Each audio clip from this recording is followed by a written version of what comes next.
یہ تو خدا کا بیٹا ہے, خدا کا بڑا ہے, جو اتنے دکھ اٹھا کے بھی کہہ رہا ہے کہ خدا ان کو معاف کر. کیا یہ ان کو معافی مل سکتی ہے؟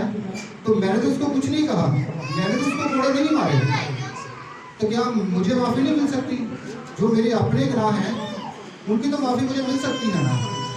اس کو پاک رکائی کر رہا تھا, اس کے دل میں خدا کا خوف آیا, اس نے اپنے گناہوں کو اقرار کیا, اپنے گناہوں کو مانا, اور خدا یسوع مسیح سے کہا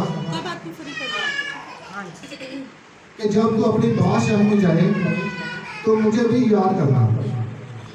اور خدا نے اس سے کہا میں تجھ سے سچ کہتا ہوں کہ تو آج ہی میرے ساتھ فردوس میں ہوگا. اس سے ہمیں سبق یہ ملتا ہے کہ ہم اپنی زندگیوں پر غور کریں. کیا ہم اس ڈاکو کی طرح اپنی زندگیوں پر غور کرتے ہیں کہ ہم اپنے خدا کے ساتھ کیسے چل رہے ہیں, یا ہماری زندگی میں اتنے گناہ ہیں, کیا ہم نے کبھی اپنے گناہوں کی معافی مانگی ہے؟ اچھا, کتنے لوگوں کو پتا ہے کہ اس دنیا میں 5 انجیلیں ہیں؟ 4 انجیلیں ہمیں اس بائبل میں ملتی ہیں, متی کی انجیل, مرکز کی انجیل, لوکا کی انجیل اور یوحنا کی انجیل. خدا کی ایک آدمی ہے, اس نے کہا کہ دنیا میں 5 انجیلیں ہیں, اور 5ویں انجیل کون ہے؟ میں اور آپ. اگر ہم ان 4 انجیلوں کے مطابق زندگی گزاریں گے تو 5ویں انجیل ہم خود بنیں گے. کچھ لوگ ہیں جو اس بائبل کو پورا نہیں پڑھتے, یا اس بائبل کو پڑھتے ہیں اس پر عمل نہیں کرتے, اس پر دھیان نہیں کرتے. جو مسلم لوگ آپ دیکھ رہے ہیں ہمارے بہن بھائی, وہ اس کو نہیں پڑھتے. اگر ہم اپنی زندگی اس کلام مقدس کے مطابق کلام یسوع مسیح کے نقش قدم پر چلیں گے تو ہماری زندگیوں میں سے اس کا جلال ظاہر ہوگا. جب وہ ہمیں دیکھیں گے وہ ہم سے متاثر ہوں گے کہ یار یہ مسیحی ہے, یہ ایسے زندگی گزار رہا ہے, تو ہماری زندگی کیسی ہے. جب پطرس اور سلاس جیل میں قید تھے, جب انہوں نے دعا کی, ان کے زنجیریں ٹوٹ گئی, وہ آزاد ہو گئے. جو دروگا تھا اس نے کہا کہ اے استاد میں کیا کروں کہ خدا کی بادشاہی میں شامل ہو سکوں. کیا ہماری زندگیوں میں کچھ ایسا نظر آتا ہے؟ دیکھنے میں تو ہم مسیحی ہیں, کیا ہماری عملی زندگی بھی مسیح ہے؟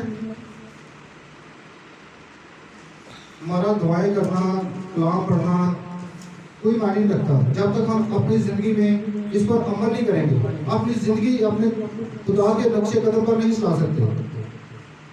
ہم ساری رات دعائیں کرتے رہے, دن کرتے رہے, جب ہمارا اپنے عمل نہیں ہوگا کچھ بھی خدا کی باتوں پر, تو ہماری دعائیں کچھ فائدہ نہیں رکھتی ہیں. ہمارا ایمان اتنا مضبوط ہونا چاہیے اس ڈاکو کی طرح کہ جس کو خدا نے صلیب پر مرتے ہوئے بھی معافی دی, جو کل اور آج بلکہ اب تک یکساں ہے. وہ آج بھی وہی قدرت کرتا ہے کہ وہ ہم کو معاف کرنے کی طاقت کرتا ہے. ہمیں چاہیے کہ ہم اپنی زندگیوں میں غور کریں, ہم اپنے گناہوں کو یاد کریں اور خدا کے دکھوں کو یاد کریں کہ اس نے ہماری خاطر کتنے دکھ اٹھائے, پسلی میں نیزہ کھایا, صلیب پر کانٹوں کا تاج پہنا. وہ دکھ تو ہماری زندگی میں دکھوں کے لیے کچھ بھی نہیں ہے. ہم ان دکھوں کو بیان نہیں کر سکتے جو اپنا یسوع مسیح نے ہماری خاطر سہے. اور ہمیں چاہیے کہ ہم بھی ان دکھوں کو یاد کرتے ہوئے اپنے خدا کے نقش قدم پر چلیں, اس کے باتوں پر, اس کے کاموں پر عمل کریں. وہ جو اس کی باتیں ہیں ہم روز پڑھتے ہیں, اس پر عمل کریں تاکہ ہماری زندگیوں میں خدا ان کا جلال ظاہر ہو. کوئی ہمیں دیکھے تو ہمیں واقعی کہے کہ یہ مسیحی ہے.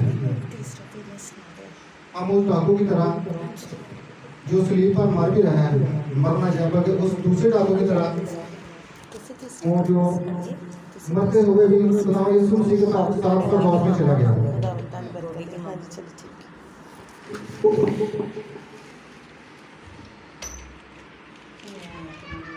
اتنا کا ایمان ہے کہ آپ خدا کے ساتھ چلیں گے, اپنی زندگیوں پر غور کریں گے, اپنے خیالوں کو, اپنے ارادوں کو چینج کریں گے اور خدا یسوع مسیح کے نام پر غور ہو جائے گا. ہمیں اپنے ایمان میں مضبوط ہونے کی ضرورت ہے تاکہ ہم اپنے ایمان میں مضبوط ہوں, اپنے خدا کے نقشے پر قدم پر چلیں, اپنے گناہوں کی معافی مانگیں کہ اے خدا تو ہمیں معاف کر, ہم ایک ساتھ پر بات کرنا چاہتے ہیں. آمین. خدا کا شکر کرتے ہیں اس خوبصورت کلام کے لیے جو خدا نے اپنے بدن کے روح دیا، تاکہ ہم سیکھ سکیں کہ ہم کبھی بھی خدا سے معافی مانگ سکتے ہیں، اور کبھی بھی ہمیں خدا کہہ سکتا ہے کہ تو آج ہی میرے ساتھ فردوس میں ہوگا.